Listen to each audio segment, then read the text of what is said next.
Municipal Agriculture and Fisheries Council din sa atong lungsod sa Ilongos. Diin ang kadawat sa agriculture, appeal na sila. Bisan tuot sa kaladyo sa inyong barangay. Attend na sila sa atong monthly meeting. Okay, ngayon rin, nahimo man yung programahan.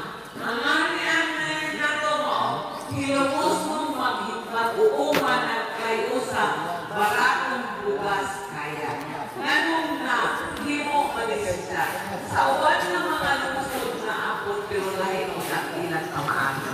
Ang Department of Agriculture, diin kami ng sakop, national o local administration, na ay ipanghatag ng mga interventions or mga kaayuhan para sa farmer para muubos ang ilang cost of production sa rice, pananglitan sa abono, sa hybrid seeds, o ang mga farm machineries and equipment.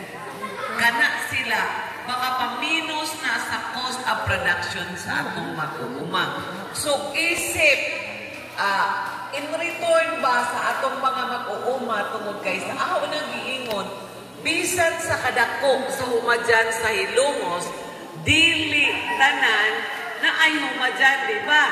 So, blessed na sila kaadyo nga na sila humadyan, bisan tuod ang pagkuha o bugas na abot na ani, gitrabahoan o gigastoan. Pero anyway, sumao na nga, isip ila kung pasalamat, no? Ilang pasalamat sa na, grasya nga nadawa tungod sa abot, kunya usapot sa intervention or sa mga ipanghatag nila nga gikan sa gobyerno.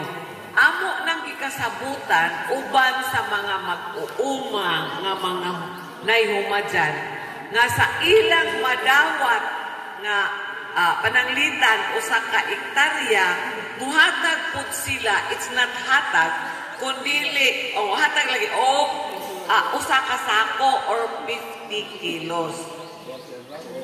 Una, ibaligya ni sila namo og tag 29 per kilo. Kining 29 per kilo, inikahalin sa bugas tungod kay dili man nila hatag. Ihatag po na namo nila pananglitan. Mahalinan si George og usa ka sako, bali 50 kilos, 29 ang kilo.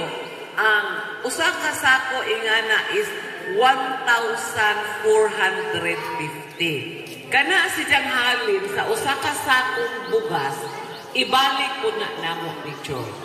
Si George usabi si Jaka, kagawad sa agriculture sa Barangay Bas. So ang amo gihimo is ang katakan namo aning ang dead-an namo sa maong bugas katong mga coastal areas o katong mga barangay diin wide rice area irrigated or rented.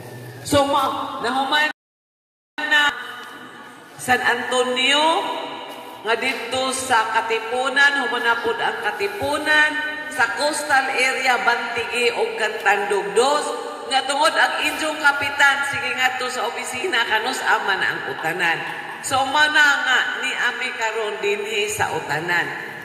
Ang ato is, tungod kay dili mamandaghan kaadyo, ang ipaambit sa mga mag-uuma sa humay, mauna nga limited sa pero atong paningkamutan nga medyo idaghan-daghan na po nila og hatag kay aron daghan po ta mapaambit, diba?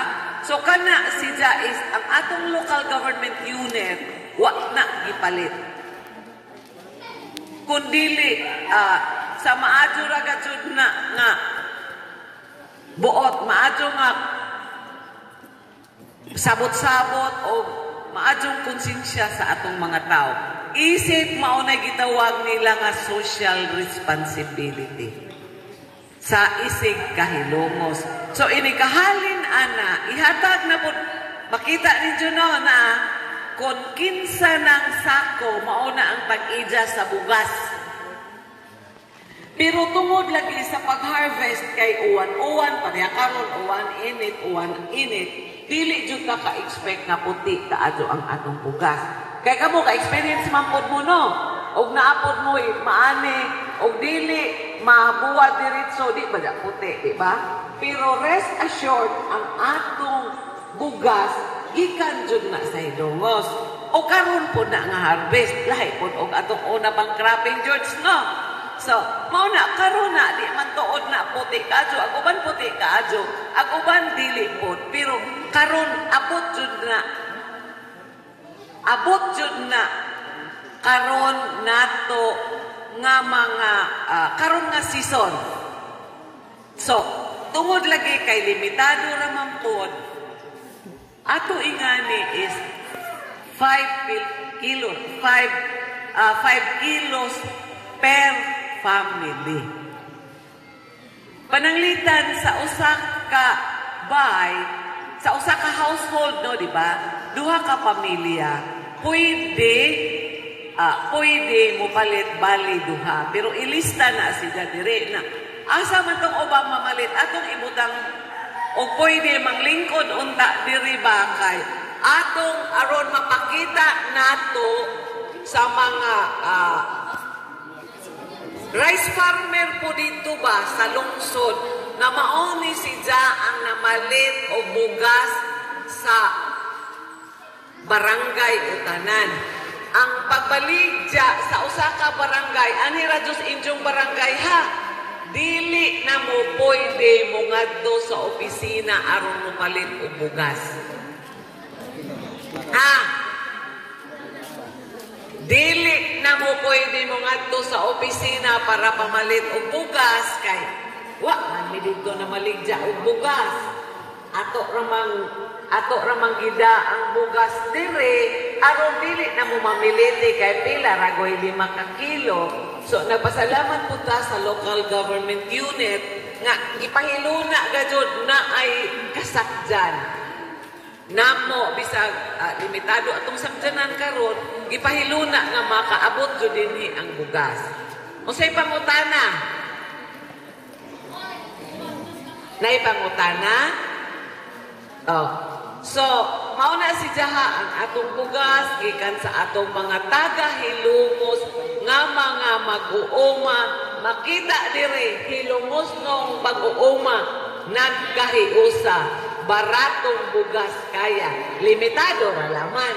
Kaya ang angkot na, dili po mi magpapalit sa kanang barangay nga na ay rice area. Dili po. Dito sa munisipyo, daghang mo palit. Ay dili na pwede.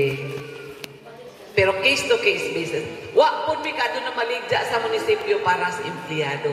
Para dyan ni sa mga mag-uuma din sa upland barangays o sa mga fisher folks sa atong mga coastal areas. Okay? Kap? Oh, na. Maglista taha kay accountant man kay ang list kupya ka ng kwintahon man kay wa pa dya me ginansya ani 29 hato dire aw dito sa opisina pagdana mo din 29 pero wa man day plastic mo puno oh okay ra di man po ninyo iuli ng plastic injo naman po di ba ipak naman na agkanang pa